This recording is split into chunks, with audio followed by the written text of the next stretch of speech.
Hi అండి, welcome to our channel Telugu audio FM. నారాక్షసుడు కథ 10వ భాగాన్ని ఇప్పుడు మనం వినేద్దాం. ఇక సిద్ధాతో తనకు ముందే పరిచయం ఉందా, మరి నాకు ఎందుకు గుర్తుకు లేదు, ఎందుకు అని అనుకుంటూ ఆలోచిస్తూ ఉన్న భూమిని, బుల్లెమ్మ ఏం ఆలోచిస్తున్నావు, పద అంటూ భూమిని తీసుకుని లోపలికి వెళ్ళిపోయాడు సిద్ధ. భూమి నిద్దట్లో వద్దు వద్దు నా సిద్ధాన్ని ఏం చేయొద్దు అంటూ ఏడుస్తూ కలవరిస్తూ ఉంది. అతని ఫేస్ సరిగ్గా కనబడడం లేదు భూమికి, కానీ అతని నవ్వు చాలా క్రూరంగా ఉంది. భూమి కలవరింతలో సిద్ధాకి మెలకు వచ్చింది. కంగారుగా బుల్లెమ్మ బుల్లెమ్మ అంటూ తట్టి లేపుతూ ఉంటే భూమి కళ్ళు తెరవకుండా ఏడుస్తూ ఉంది. సిద్ధ పక్కన ఉన్న నీళ్లు తీసుకుని భూమి ఫేస్ మీద చల్లగానే మెలకు వచ్చి ఎదురుగా కనబడ్డ సిద్ధాన్ని చూసి లేచి గట్టిగా కౌగిలించుకుంది. సిద్ధ, నీకు ఏం కాలేదు కదా అంటూ తన మొహాన్ని బాడీ అంతా తడుముతూ కన్నీళ్లతో అడిగింది. బుల్లెమ్మ ఈ నీళ్లు తాగు అంటూ వాటర్ తాగించే భూమి పక్కన కూర్చుని తన గుండెల్లో పొదుముకుని, నాకు ఏమవుతుంది బుల్లెమ్మ, ఏం కాదు, నువ్వు అనవసరమైన విషయాల గురించి ఎక్కువగా ఆలోచించడం వల్లే ఇలాంటి కలలు వస్తుంటాయి అంటూ వెన్ను నిమురుతూ ధైర్యం చెప్పాడు.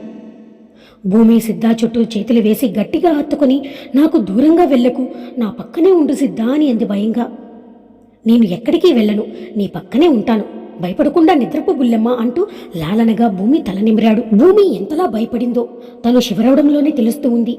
నా గురించి నా బుల్లెమ్మ భయపడుతుంది, నాకేదైనా అవుతుందేమోనని భయపడింది అంటే నేనంటే చాలా ప్రేమ ఉంది నా బుల్లెమ్మకు అని సంతోషంగా భూమిని మరింతగా హత్తుకున్నాడు. బాబు చిన్నగా కదలగానే సిద్ధ వాడిని జోకొడుతూ ఇద్దరిని చెరొక వైపు చుట్టుకుని పడుకున్నాడు. భూమి మొదటిసారి సిద్ధ గుండెలపై పడుకుంది. తనకక్కడ చాలా సెక్యూర్గా అనిపించింది. సిద్ధ భూమి నుదుటి మీద ముద్దు పెట్టుకున్నాడు ప్రేమగా. భయపడకు బుల్లెమ్మ, నిద్రపో అంటూ మరో చేతితో జోకొడుతూ తను కూడా చాలా హ్యాపీగా నిద్రలోకి జారుకున్నాడు. ఇక ఉదయాన్నే మెలకువ వచ్చి లేచిన భూమికి తను సిద్ధాన్ని హత్తుకుని అతని ఎదవై పడుకుని ఉండడం చూసి సిగ్గు వచ్చేసింది. మెల్లగా సిద్ధాకి మెలకువ రాకుండా లేచి కాస్త పైకి జరిగి సిద్ధ నిద్రపోతున్నాడని కన్ఫర్మ్ చేసుకుని సుత్తిమెత్తగా సిద్ధ నుదుటి మీదుగా తొలిసారిగా ముద్దు పెట్టుకుంది భూమి ప్రేమగా. సిద్ధాకి మరొక వైపు కరుచుకుని పడుకుని ఉన్న బాబును చూసి, వీడికి వాళ్ళ నాన్న ఉంటేనే చాలు, నేను కూడా అక్కర్లేదనుకుని ముద్దుగా సాధించి బాబును ముద్దు పెట్టుకుని బయటకు వెళ్ళిపోతుంది భూమి. ఇక భూమి శివ తోడుగా రోజు ఏ భయమూ లేకుండా వెళ్ళి వచ్చేసేది స్కూల్కి. భూమి ఎంత నార్మల్గా ఉన్నా కూడా ఆ కళ్ళలో కనబడిన దృశ్యాన్ని, ఆ నవ్వుని మర్చిపోలేక టెన్షన్ పడుతూనే ఉంది. అవ్వ భూమి చేతికి గోరింటాకు ఇచ్చి, పెట్టుకో తల్లి బాగుంటుంది, బాబును నేను చూసుకుంటా అంటూ బాబును తీసుకుని ఆడించడానికి తీసుకెళ్ళిపోయింది. భూమి చేతిలో గోరింటాకు పెట్టుకుంటూ ఉండగా సిద్ధ వచ్చాడు. నవ్వుతూ ఏం చేస్తున్నావు బుల్లెమ్మ అని అడిగాడు. గోరింటాకు చూపించింది భూమి. నేను పెట్టనా అని అన్నాడు భూమి చేతిని పట్టుకుని. నీకు వచ్చా పెట్టడం అని అంది నవ్వుతూ. ఇదేమన్నా బ్రహ్మ విద్యనా, చూడు ఎలా పెడతాను అంటూ 2 చేతుల్లో చందమామలు పెట్టి, చూసావా పెట్టేశాను అని అన్నాడు గర్వంగా. భూమి నవ్వుతూ, ఇదా పెట్టడం, ఇదైతే చిన్నపిల్లలు కూడా పెడతారు అని అంది నవ్వుతూ. సిద్ధ భూమి కాళ్ళ దగ్గర కూర్చొని తన పాదాలు పట్టుకున్నాడు గోరింటాకు పెట్టడానికి. భూమి టక్కున కాళ్ళు వెనక్కి తీసుకుని, సిద్ధ ఏం చేస్తున్నావు అని అంది కంగారుగా. సిద్ధ నవ్వుతూ పాదాలకు గోరింటాకు పెడదామని, చాలా బాగుంటుంది చూడు అని అంటూ మళ్ళీ భూమి కాళ్ళని పట్టుకోబోతే, సిద్ధ నువ్వు నువ్వు నా కాళ్ళు పట్టుకోకూడదు అని అంది తడబడుతూ. ఎందుకు, ఏమవుతుంది బుల్లెమ్మ, ఏం కాదులే, ఇటివ్వు అని అనగానే, సిద్ధ ఒకసారి చెప్తే అర్థం కాదా, భార్య కాళ్ళు భర్త పట్టుకోకూడదు అని అంది కాస్త కోపంగా. తనని భర్త అన్నందుకు సిద్ధ మనసులో ఉప్పొంగిపోయాడు. నా బుల్లెమ్మ నన్ను భర్త అని ఒప్పుకుందా అని ఆనందంగా భూమి వైపు చూసి, బుల్లెమ్మ అని అన్నాడు ప్రేమ నిండిన కళ్ళతో చూస్తూ. భూమి సిద్ధ మొహంలో సంతోషాన్ని చూసి సిద్ధ ఆనందాన్ని మైమరుపుగా చూస్తూ తనకు తెలియకుండానే సిద్ధ భుజాలపై చేతులు వేసి సిద్ధ మొహాన్ని చూస్తూ, నువ్వు నవ్వుతూ ఉంటే చాలా అందంగా ఉంటావు, నీ బుగ్గపై ఉన్న సొట్ట ఇంకా అందంగా ఉంటుంది సిద్ధ అని అంది ఏదో ట్రాన్స్లో ఉన్నట్లు. భూమి తనని తన అందాన్ని మెచ్చుకుంటూ ఉంటే సిద్ధ నవ్వుతూ, అవునా అంత బాగుంటానా అని అన్నాడు కొంటెగా. అవును అంటూ సిద్ధ కళ్ళల్లో ఉన్న చిలిపిదనం చూసి తనేం చేస్తుందో అప్పుడు గమనిస్తుంది. టక్కున చేతులు వెనక్కి తీసుకోబోతే సిద్ధ ఆ చేతులపై చేతులు వేసి పట్టుకుని, ఎందుకు బుల్లెమ్మ అలా కంగారు పడతావు, నీ మనసులో మాట నాతో చెప్పకుండా దాచుకోవడం ఎందుకు, నేనేమైనా పరాయివాడినా, లేకపోతే నిన్ను ఇబ్బంది పెడతాననుకున్నావా అని అంటూ భూమి చేతులను తీసుకుని అరచేతులు చూసి, అని అంటూ భూమి చేతులను తీసుకుని అరచేతులు చూసి వెనక్కి తిప్పి సుతిమెత్తగా పెదాలకు ఆనించుకునేసరికి భూమిలో ఒక రకమైన అలజడి కలిగింది. భయపడకు బుల్లెమ్మ, నిన్ను నీ మనసును నేను ఎప్పటికీ బాధపెట్టను. నాకు నీ సంతోషం చాలు అని అంటూ భూమి వారిస్తున్నా కూడా తన పాదాలను పట్టుకుని గోరింటాకు అద్దాడు. అంతా పెట్టేశాక ఆ పాదాలను అలాగే ఆరడానికి అనువుగా తన ఒడిలో పెట్టుకుని కబుర్లు చెప్తూ చాలాసేపు అలాగే ఉన్నాడు.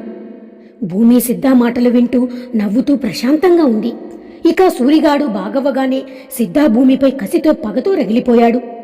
ఇక్కడ ఉండి వారిని ఏమీ చేయలేక బాధపడే కంటే నా టైం వచ్చినప్పుడు నా పగ తీర్చుకుంటాను. దానికి కొన్ని రోజులు దూరంగా వెళ్ళి మారిపోయానని అందర్నీ నమ్మించి అప్పుడు చావు దెబ్బ కొడతా అని అనుకుని సిటీకి వెళ్ళిపోతాడు. కాలం ఎవరి కోసమూ ఆగదు కదా. అలా 6 నెలలు గడిచిపోయాయి. భూమి సిద్ధ సహచర్యంతో ఇప్పుడు తనలో కొత్త ఉత్సాహం ఉంది. ఇదివరకటి భూమిలా మారిపోయింది. చలాకీగా అందరితో నవ్వుతూ కలిసిపోతుంది. ఆ గూడెంకి 4 కిలోమీటర్ల దూరంలో ఒక శివాలయం, ఆ పక్కనే జలపాతం ఉంది. ప్రతి శివరాత్రి పర్వదినంలో అక్కడ విశేష పూజలు జరుగుతాయి. జాతర జరుగుతుంది. ఆ చుట్టుపక్కల ప్రాంతాలలో ప్రజలంతా వచ్చి పూజలు చేసుకుని మొక్కులు చెల్లించుకుంటున్నారు. గుడి చాలా పురాతనమైనది. ఆ పక్కనే జలపాతం ఎప్పుడూ ఏ కాలంలోనైనా ప్రవహిస్తూ ఉంటుంది. గుడిలోనే కాదు, ఆ జలపాతం దూకే చోట కూడా శివలింగం ఉంటుంది. సిద్ధ, భూమి, వరం తన పిల్లలందరూ వెళ్లారు అక్కడికి. ఆ ప్లేసు చూసి భూమి ఆలోచిస్తూ ఉంటుంది. భూమి వైపు చూసి, బుల్లెమ్మా, నీకు ఈ గుడి చూస్తే ఏదైనా గుర్తొస్తుందా అని అడిగాడు. నేను ఇదివరకే ఇక్కడికి ఒకసారి వచ్చాను అని అంది చుట్టూ జలపాతం, గుడి చూస్తూ.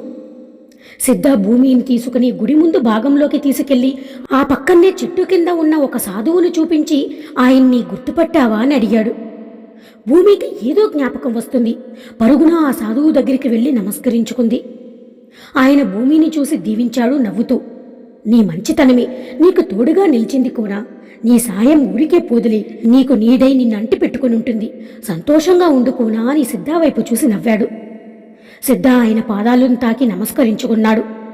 నీ కర్తవ్యం నెరవేర్చుకో. ఆ పైవాడి ఆశీస్సులు నీకెప్పుడూ ఉంటాయి. కానీ రానున్న కాలం సంతోషాలతో పాటు ప్రమాదాన్ని కూడా మోసుకొస్తుంది. నీ వంశాభివృద్ధిని రాహువు కాలరాయడానికి కాచుకొని ఉన్నాడు. జాగ్రత్త అంటూ బాబు వైపు చూసి మర్మంగా నవ్వాడు. భూమి ఆయన మాటల్ని జాగ్రత్తగా వింది. కొన్ని అర్థం కాలేదు, కానీ లాస్ట్ మాటకు భయంగా బాబును గట్టిగా హత్తుకుంది. భూమి సాధువును, స్వామి, నేను నా బిడ్డను కాపాడుకోవడం కోసం ఏదైనా వ్రతం లాంటిది ఉంటే చెప్పండి స్వామి అని వేడుకుంది. ఆయన చిన్నగా నవ్వి బాబును తలపై ప్రేమగా నిమిరి, నీ భయం నాకు అర్థమైంది కోనా, కానీ నువ్వు దిగులు చెందుకు. నీ కొడుకు వల్ల నీకు మంచే జరుగుతుంది అని ఒక తాయెత్తు బాబు చేతికి కట్టాడు. అక్కడి నుంచి వచ్చేశాక భూమి సిద్ధా చేతిని పట్టుకుని, నీకు నేను ఇక్కడికి వచ్చినట్లు, ఆ సాధువుని నేను ముందే కలిసినట్లు ఎలా తెలుసు అని అంది. భూమి మాటలకు సిద్ధ భూమిని దగ్గరికి తీసుకుని, నీకు ఇంకా అర్థం కాలేదా బుల్లెమ్మ అని అన్నాడు నవ్వుతూ. భూమి అనుమానంగా చూస్తూ, అంటే నువ్వు నన్నప్పుడు చూశావా అని అంది.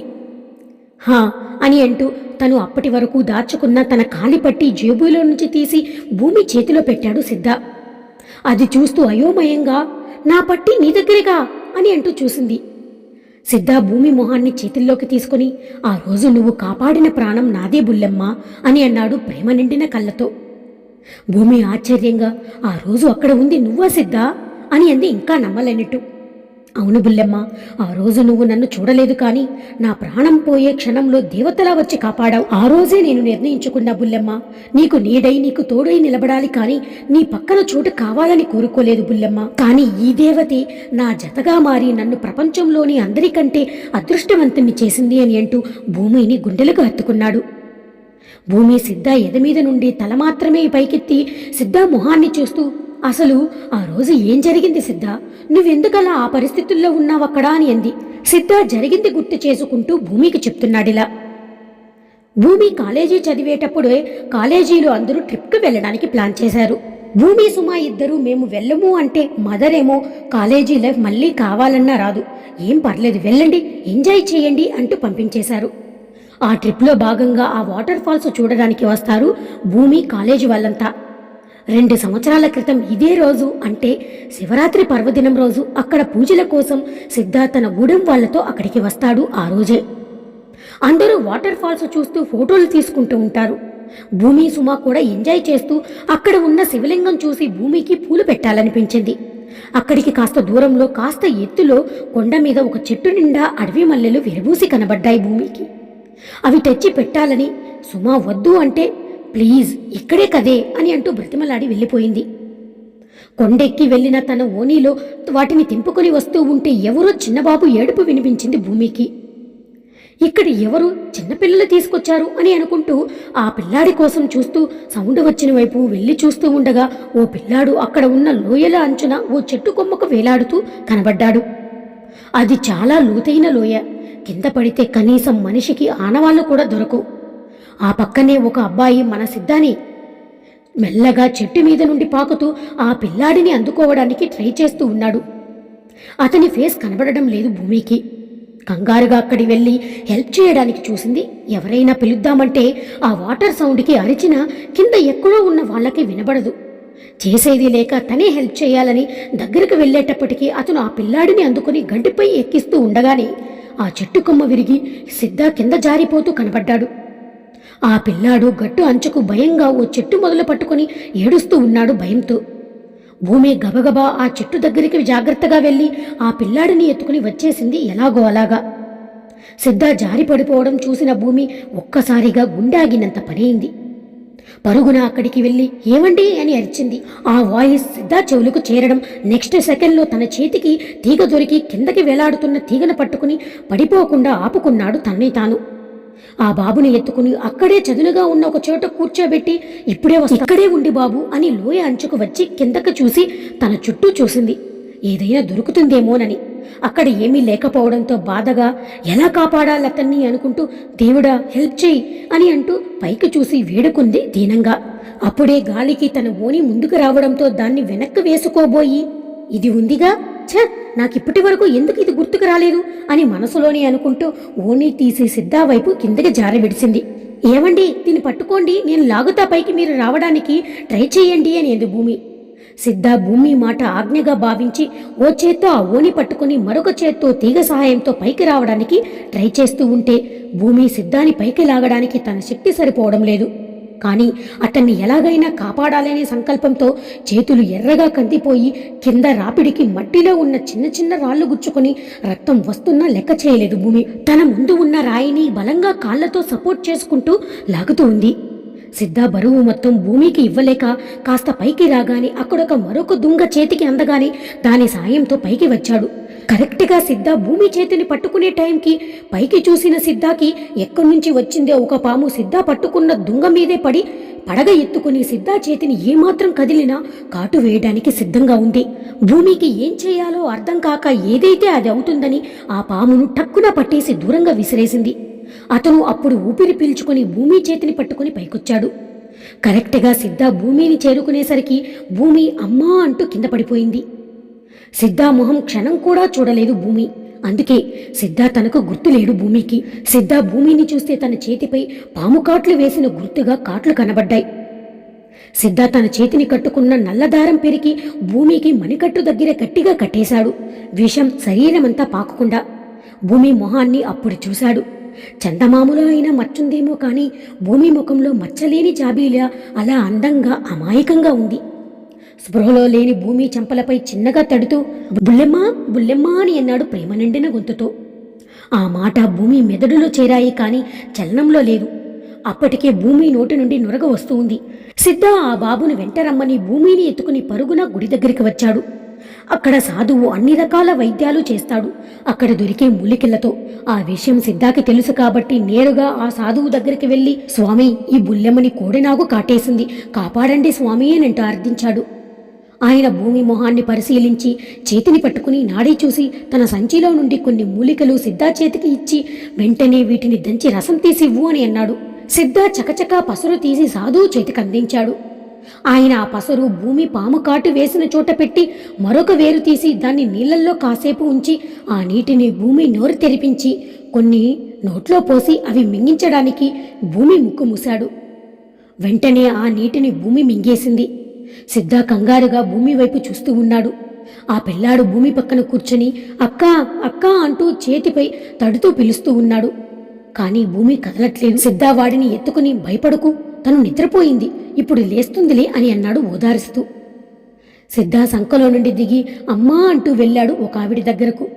ఆవిడ బాబుని చూసి అప్పటి వరకు ఏడుస్తూ వెక్కుతున్న ఆ తల్లి బాబుని ఎత్తుకుని ముఖమంతా ముద్దులు పెడుతూ గుండెలకు హత్తుకుంది. కోపంగా దూరం జరిపి ఎక్కడికి వెళ్ళిపోయావు ఇంతసేపు, నీకోసం ఎంత వెతికానో, భయపెట్టావు కదరా అని అంటూ ఒకటి వేసింది.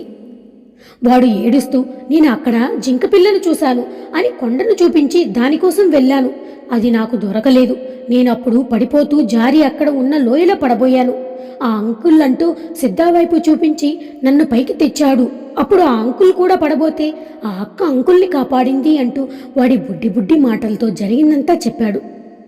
దానితో ఆవిడ తన బిడ్డ ప్రమాదంలో పడబోయాడని తెలుసుకుని గట్టిగా హత్తుకుని సిద్ధా దగ్గరకు వచ్చి చేతులు జోడించి కృతజ్ఞతలు చెప్పింది. పర్లేదమ్మా, ఇలాంటి చోటికి వచ్చినప్పుడు పిల్లల్ని జాగ్రత్తగా చూసుకోండి అని అన్నాడు. ఆవిడ మరొకసారి థ్యాంక్స్ చెప్పి బాబుని తీసుకుని వెళ్ళిపోయింది. ఇక్కడ అంత జరుగుతున్నా కూడా భూమి క్లాస్మేట్స్ గాని సుమా గాని గమనించలేదు. ఎందుకంటే ఆ వాటర్ ఫాల్స్ మరొక సైడ్ ఉంది. భూమిని సిద్ధ ఇటువైపు తీసుకురావడంతో ఎవరూ చూడరు. సుమ భూమి పూల కోసం వెళ్ళి వచ్చేస్తుందని అందరితో కలిసి ఎంజాయ్ చేస్తూ ఉంది. కాసేపటికి భూమి మెల్లగా కదలడంతో సిద్ధాకి పోయిన ప్రాణం తిరిగి వచ్చినట్లు అనిపించింది. భూమి వైపు ఆరాధన భావంతో చూస్తూ ఏం సంబంధం లేకుండా నా కోసం ప్రాణాలకు సైతం లెక్క చేయకుండా మృతువుకు ఎదురెళ్ళిన నువ్వు ఈ క్షణం నుండి నా దేవతవు. నీకోసం నీ రుణం తీర్చుకోవడం కోసం ఏదైనా చెయ్యాలి. ఇప్పటి నుండి నీకు నీడగా మారి నీకు ఏ కష్టం వచ్చినా తోడుగా ఉంటాను బుల్లెమ్మ అని అనుకున్నాడు మనసులో. కాసేపటికి భూమి పూర్తిగా కోలుకుంటుంది. ఆ మూలికలంతా పవర్ఫుల్ కాబట్టి. భూమికి సిద్ధ ఎదురుపడడు. ఎవరో తెలియకుండా సాయం చేయాలని అనుకోవడంతో భూమి పైకి లేవగాని అక్కడ చెట్టు చాటున దాక్కుంటాడు. సాధువు నవ్వుతూ నువ్విప్పుడు దాక్కున్నా ఏదో ఒకరోజు తను పక్కనే ఉండాల్సిన పరిస్థితి వస్తుంది అని అనుకుంటూ భూమి వైపు చూసి కూనా ఏం భయం లేదులే, ఆ విషం పూర్తిగా నీ శరీరం నుంచి బయటకు తీయేశాను. ఈరోజు నీటితో తడవకు, అలాగే మూలిక నీ దగ్గర పెట్టుకో, రాత్రి కాసేపు నీటిలో నానబెట్టి ఆ నీటిని తాగుకోనా, నీకిక ఏ ప్రమాదం ఉండదు అని అన్నాడు. భూమి ముఖాన్ని పరిశీలించిన సాధువు కూనా రానున్నది నీకు గడ్డుకాలం. నువ్వు చెయ్యందించిన వాడే నీ పాలిట యమశాపం అవగలడు. నీ పేగుబంధం నిన్ను బతికించి నీ బాధను పోగొడుతుంది అని మనసులో అనుకుంటాడు. విధిరాతను ఎవరూ తప్పించలేరు కూనా, ఆ భగవంతుని మీద నమ్మకం కోల్పోకు, ఆయనే దారి చూపుతాడు అంటూ భూమిని దీవించి వెళ్ళు కూనా, నీ తోడు నీ వెంటే నిలుస్తుంది అని అన్నాడు నవ్వుతూ. ఆయన మాటలు భూమికి పెద్దగా అర్థం కాలేదు, కానీ ఆయన పాదాలకు తాకి నమస్కరించింది. అంతా శుభమే కలుగుతుంది కూనా అని సిద్ధా వైపు చూసి నవ్వాడు. అప్పటి వరకు చెట్టుచాటు నుండి భూమిని చూస్తూ ఉన్నాడు సిద్ధ. సాధువు మాటలు సిద్ధాకి వినపడలేదు. వినుంటే కథ మరోలా ఉండేదేమో మరి. తరువాత ఏం జరుగుతుందో మనం నెక్స్ట్ పార్ట్లో తెలుసుకుందాం.